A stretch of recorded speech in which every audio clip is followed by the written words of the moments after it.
Bonjour, j'espère que vous vous portez bien.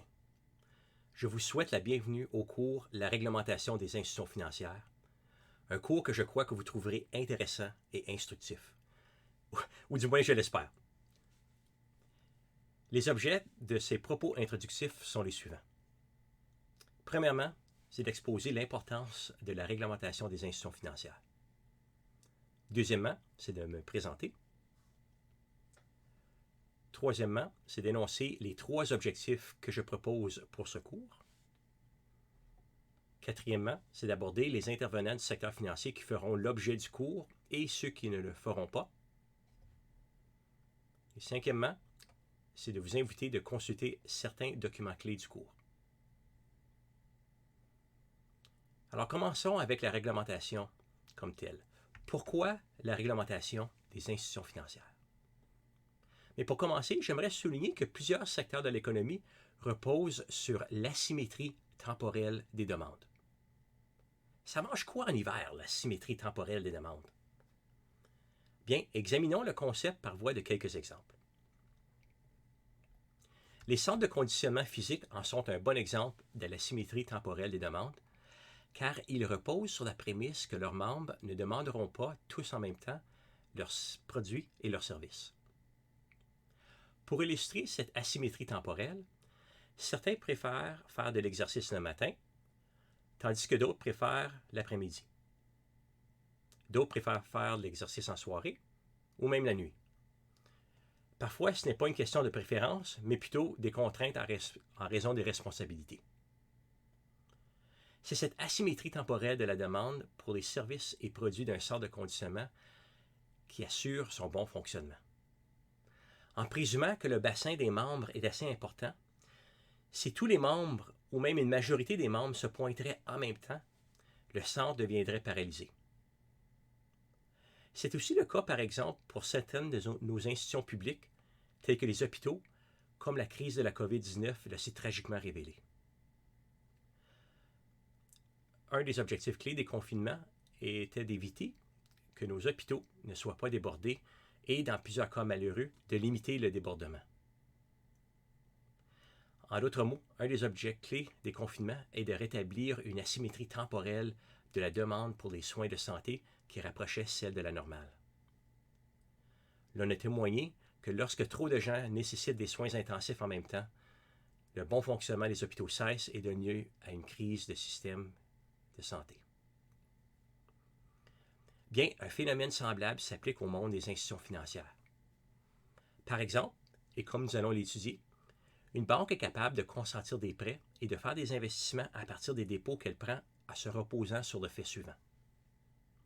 En général, seulement une petite quantité des dépôts sont retirés à tout moment. Si la symétrie temporelle cesse sous forme d'une trop grande quantité de dépôts qui sont retirés ou qui demandent d'être retirés en même temps, le bon fonctionnement de la banque cesse.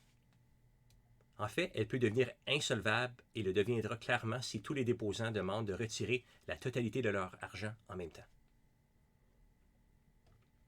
Lorsqu'une banque devient insolvable, elle fera généralement faillite à moins d'être secourue. Comme un autre exemple, et comme nous allons l'étudier, les assureurs sont capables de payer les demandes de règlement, aussi connues sous des réclamations, et de faire des investissements à partir des primes d'assurance qu'ils reçoivent en se reposant sur le fait suivant. En général, la valeur totale des indemnités ou autres paiements qu'ils versent par suite des demandes de règlement est inférieure à la valeur totale des primes qui lui sont payées. Si des demandes de règlement bien fondées et de trop grande valeur sont faites en même temps, le bon fonctionnement de l'assureur risque de cesser. En fait, il risque de devenir insolvable. Tout comme une banque, lorsqu'un assureur devient insolvable, il fera généralement faillite à moins d'être secouru. C'est pourquoi il est très important de réglementer les institutions financières, comme les banques et les sociétés d'assurance, afin de promouvoir leur solidité financière et les inciter à se doter de procédures pour contrôler et gérer les risques qu'elles prennent. Cette forme de réglementation se nomme la réglementation prudentielle. Celle-ci a comme objet d'inciter les pratiques prudentes chez les institutions financières et c'est la principale forme de réglementation que nous allons étudier dans ce cours. Toutefois, cette réglementation a un contrepoids très important, celui de tenir compte de la nécessité pour les institutions financières de faire concurrence et de prendre des risques raisonnables. Comme dans toute forme de réglementation, le défi est de trouver un juste milieu entre ces besoins parfois concurrents. Avant de me présenter, je cite un extrait d'un des documents du ministère des Finances qui fait l'objet des lectures. Le secteur financier fait l'objet d'une surveillance et d'une réglementation plus poussée que les autres secteurs de l'économie pour deux raisons importantes. D'abord, le secteur financier joue un rôle central dans l'économie du fait qu'il répartit le crédit et constitue l'armature du système de paiement. Ensuite, les institutions financières occupent une position de confiance sans équivalent, du fait qu'elles manipulent des masses de fonds appartenant au grand public. Qui suis-je?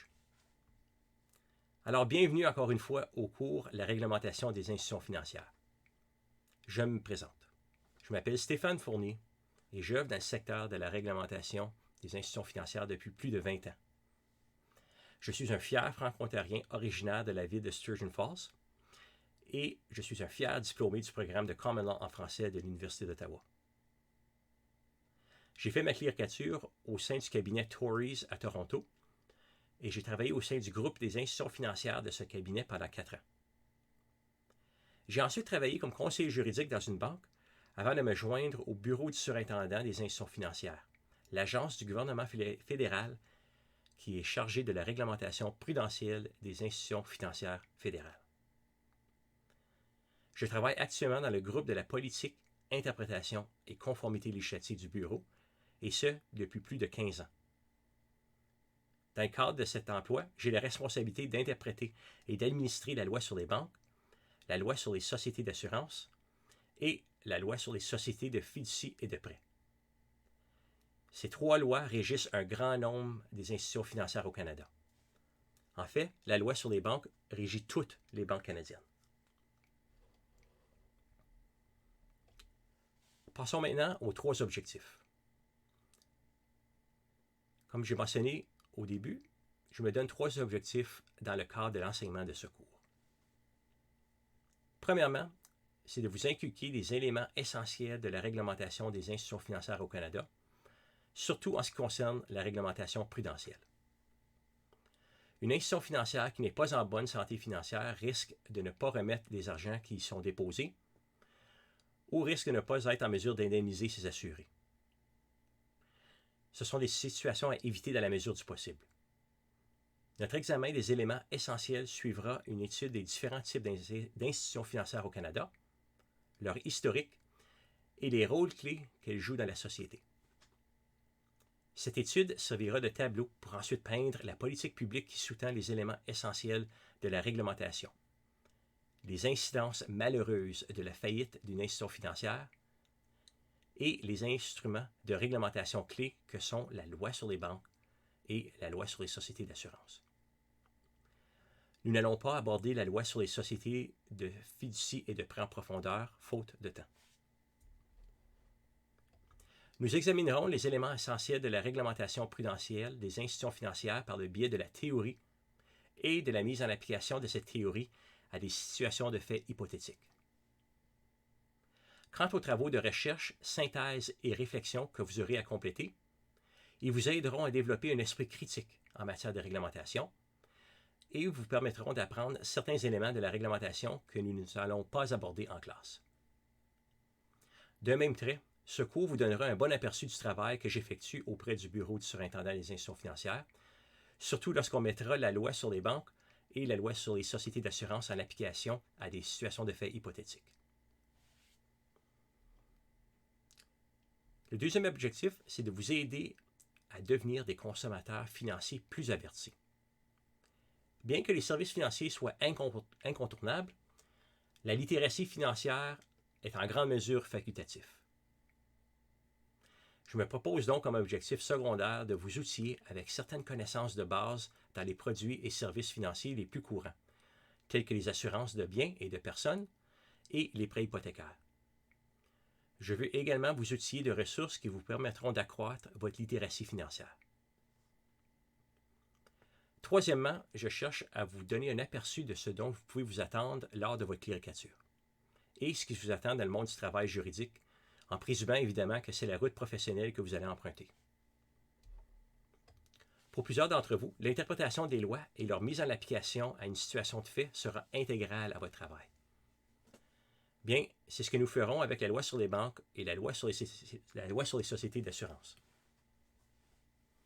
De plus, comme leur nom le laisse entendre, les travaux de recherche, synthèse et réflexion sont conçus pour perfectionner vos compétences en matière de recherche, en matière de synthèse par le biais de réponses succinctes et en matière de délibération sur des situations nuancées. Aussi, lors de votre cléricature, une avocate ou un avocat ou une cliente occupée vous demandera de rédiger des notes succinctes sur des sujets que vous connaissez moins bien. Certains éléments des travaux de recherche, synthèse et réflexion vous aideront à vous préparer pour cela. Passons maintenant aux intervenants. Sur le plan d'intervenants dans le secteur financier, ce cours porte sur les institutions financières canadiennes ainsi que les agences fédérales qui réglementent les institutions financières sous réglementation prudentielle fédérale. Les banques et les assureurs sous réglementation prudentielle fédérale occupent la grande majorité du secteur financier au Canada. Et c'est pourquoi nous allons nous pencher sur les lois qui les régissent, soit la loi sur les banques et la loi sur les sociétés d'assurance. Pour être clair, ce cours n'aborde pas les intervenants du secteur financier qui ne sont pas des institutions financières, tels que les courtiers hypothécaires et les courtiers d'assurance. Les courtiers hypothécaires et les courtiers d'assurance sont des gens qui agissent en tant qu'intermédiaires entre les consommateurs financiers, comme vous et moi, et les institutions financières. Malgré que ces courtiers sont visibles aux consommateurs, ce sont les banques et les autres institutions financières qui autorisent les prêts hypothécaires et ce sont les assureurs qui accordent l'assurance. Ce cours se concentre sur les institutions financières et la réglementation à laquelle elles sont assujetties. Nous n'aborderons pas non plus la réglementation de la prestation des services financiers, telles que les règles qui s'appliquent aux contrats de prêt et d'assurance et leurs modalités. On s'en tient véritablement à la réglementation qui s'applique aux institutions financières comme telles. Toutefois, si vous voulez vous renseigner sur la réglementation des contrats financiers et des autres volets de la relation entre les assureurs et leurs clients, ainsi que de la relation entre les banques et leurs clients, je vous invite à lire les ouvrages du professeur Boivin et de la professeure Ogilvie qui figurent dans la liste des lectures facultatives. La réglementation dont les professeurs Boivin et Ogilvie abordent se traduit en termes visibles aux consommateurs. En revanche, une grande partie de la réglementation qui fait l'objet de ce cours est invisible aux consommateurs. De plus, le cours porte sur la réglementation des institutions financières canadiennes, même celles sous contrôle étranger. Toutefois, il n'aborde pas les institutions financières étrangères, ni la réglementation canadienne qui s'applique à elles, faute de temps.